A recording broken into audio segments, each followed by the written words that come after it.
Hello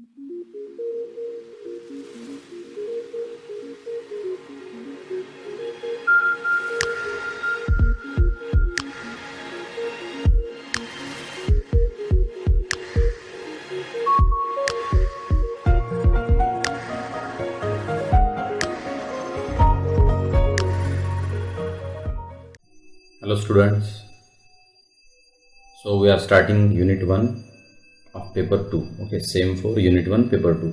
The name of the unit is coplanar forces, virtual work and catenary.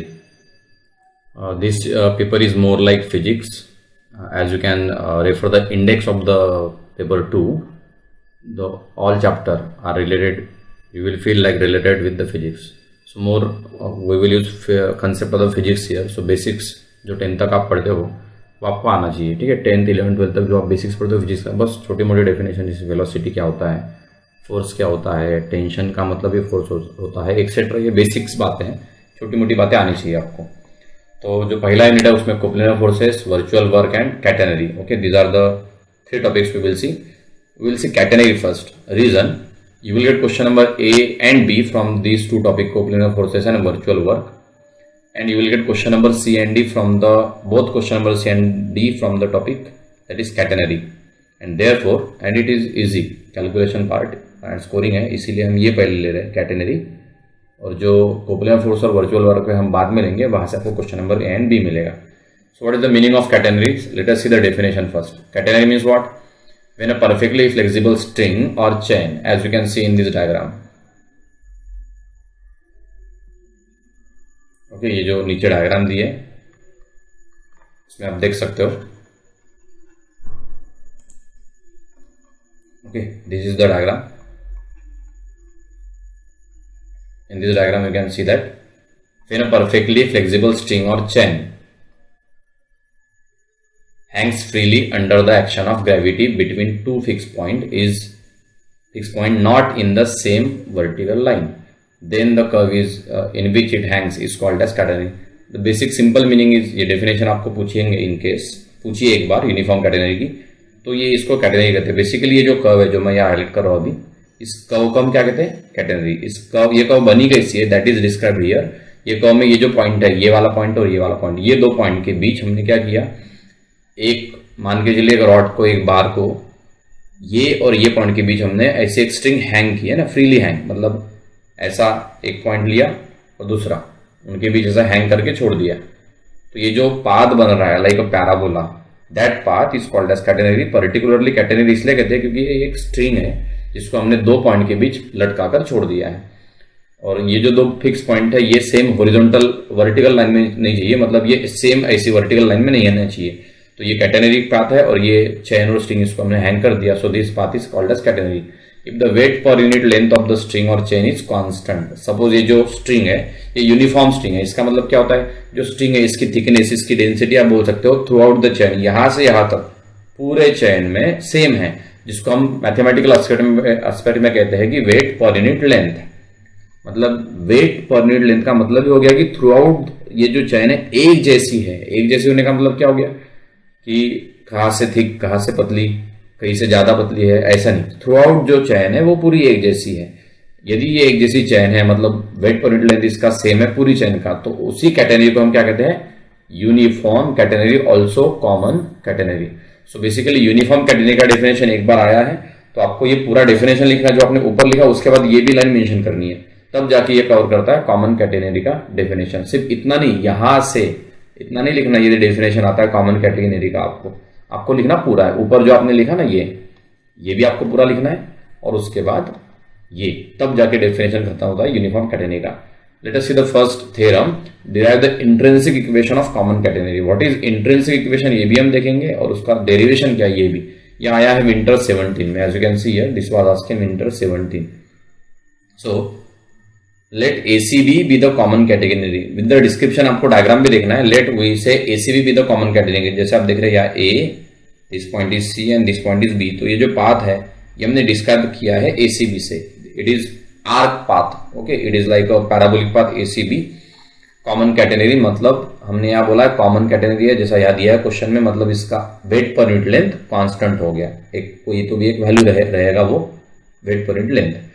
तो common catenary हमने बोला है form by uniform chain और string. Chain और string we take as the same which hangs between the 2 point A and B in a horizontal line. जैसे आप देख रहे हैं पॉइंट ए और बी कहाँ है, हॉरिजॉन्टल लाइन में इसको हैंग किया गया है पॉइंट ए और बी के बीच, और ये जो हैंग किया है इससे पाथ बना A C B, and point C is the lowest point. ये जो पॉइंट सी है दिख रहा है यहाँ, ये इसका लोवेस्ट पॉइंट है, इस पाथ का सबसे लोवेस्ट पॉइंट है C, as shown in the figure.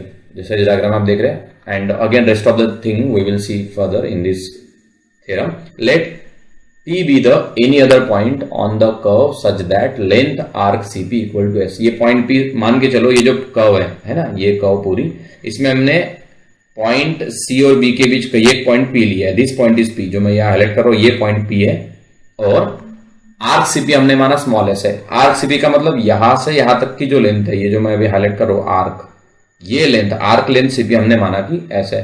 Late W be the weight per unit length of the string. जैसा हमने यहाँ कहा कॉमन कैटेनरी है तो wait per unit length constant value रहेगी, वो हमने माना यहाँ पर W है ना. Weight per unit length, weight per unit length का मतलब क्या होता है, एक यूनिट लेंथ के लिए कितना वेट रहेगा.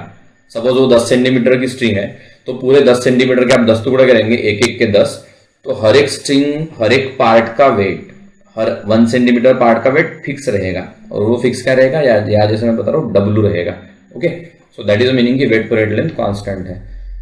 जैसे मान के चलो आपने, मैंने कहा 10 सेंटीमीटर की स्ट्रिंग ली और उसके एक एक के टुकड़े किए, एक एक सेंटीमीटर के, तो आपने क्या किया, यूनिट लेंथ निकाला पूरा एक एक सेंटीमीटर का, और सबका वेट सेम है. मान के चलो कि सभी पार्ट का वेट, सभी अलग अलग पार्ट का वेट सेम ही है और वो 5 ग्राम है. तो क्या साबित होता है इससे कि पूरे यूनिट लेंथ का वेट सेम है और वो 5 ग्राम है. यहाँ 5 के जगह हम बोल रहे W है ना. We don't know the value, so we note that by some constant W. So weight of the part CP कितना हो गया, SW. ये कितना हो गया, C से P तक की जो स्ट्रिंग है, ये आर्क, ये इतनी स्ट्रिंग C से P तक, इसका वेट कितना हो गया, SW. अभी आप बोलेंगे SW कैसे आया, तो W क्या है, वेट पर यूनिट लेंथ है. अभी वेट पर यूनिट लेंथ का मतलब क्या हो गया, some part weight divide by that part length, है ना. एंड इनटू आप क्या करेंगे, उतनी ही लेंथ से मल्टीप्लाई करेंगे.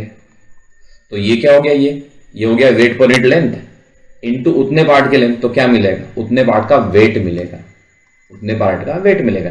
तो W क्या हो गया, वेट पर यूनिट लेंथ हो गया. वेट पर यूनिट मतलब divide, so W is the weight per unit length and multiplied by that much length. तो दैट मच लेंथ मतलब CP की लेंथ. तो CP की लेंथ हमने यहाँ क्या मानी है, S मानी है. इसलिए weight per unit length into length will be the what, weight of that part जिसकी हमने लेंथ ली है. तो उतना पार्ट हमने कौन सा लिया, CP. इसलिए CP का वेट कितना आएगा, SW आएगा. तो ये क्या हो गया पूरा, ये फॉर्मूले से यहाँ जो मिल रहा है ये CP पार्ट का चेन का वेट हो गया.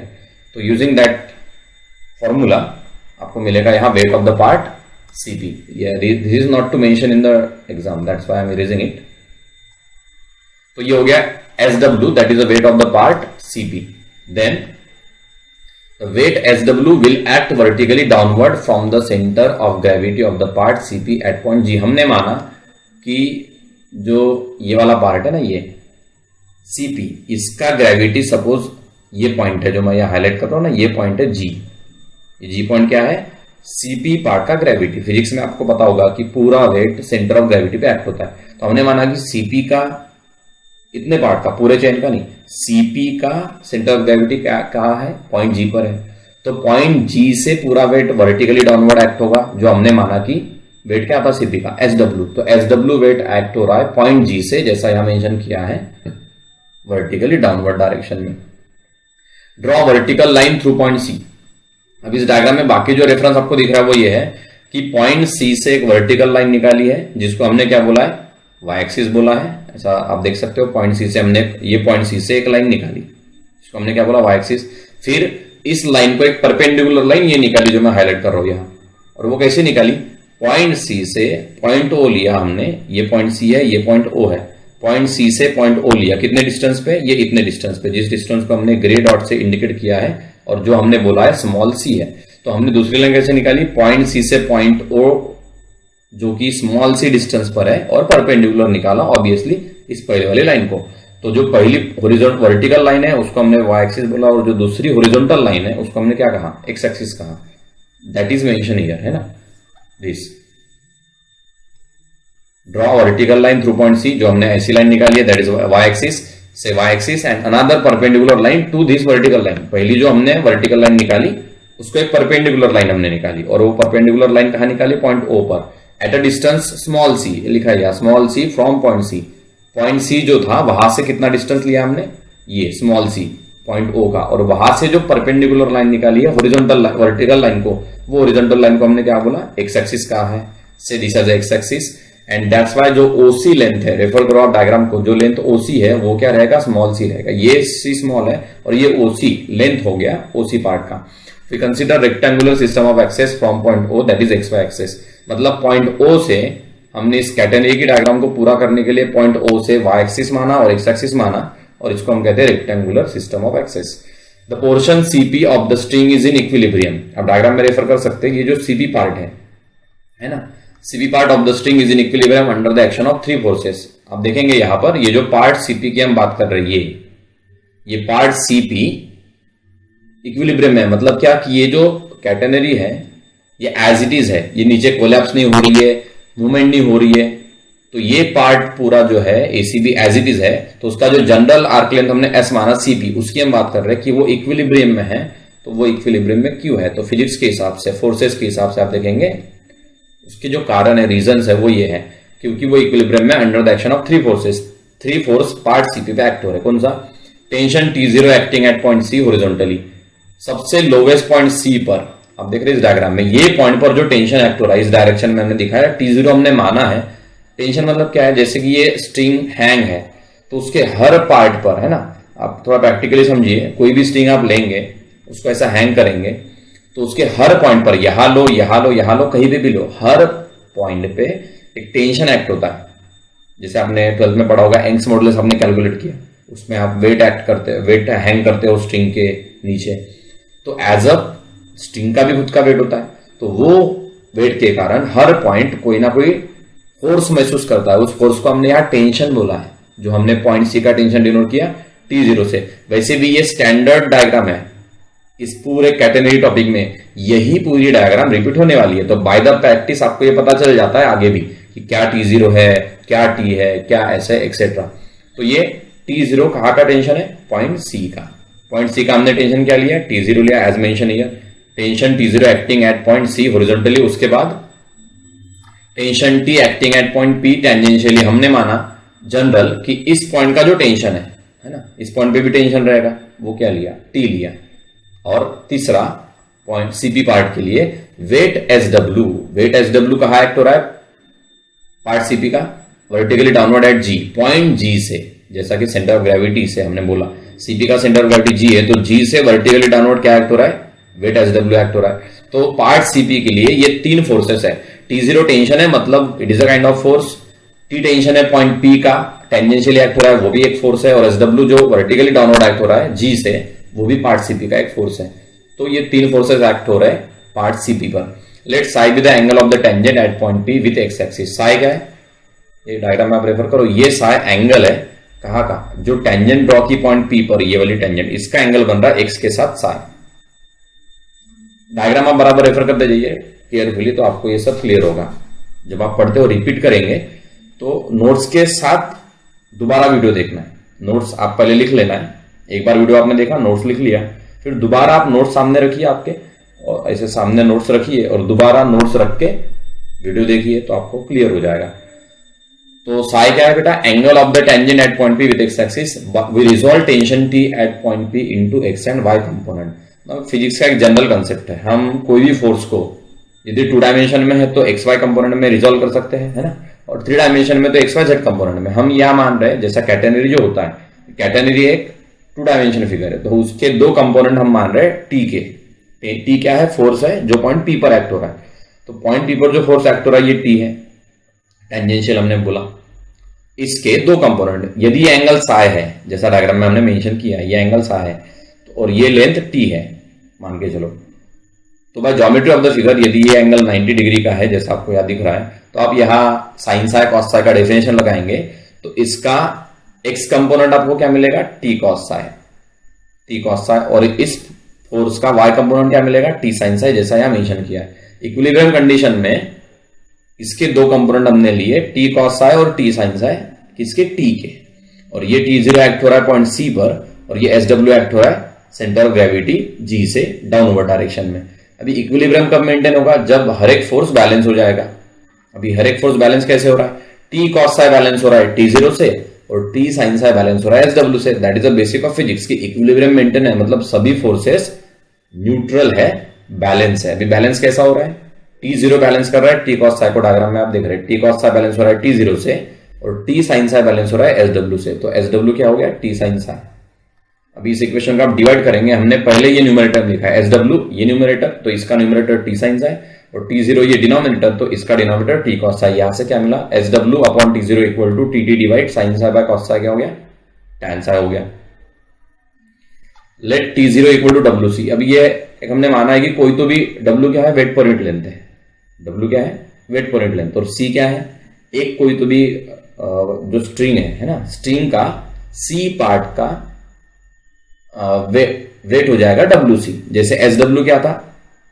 S पार्ट का वेट था, तो C पार्ट का वेट हमने क्या माना? WC है। B the weight of the part of chain of length C।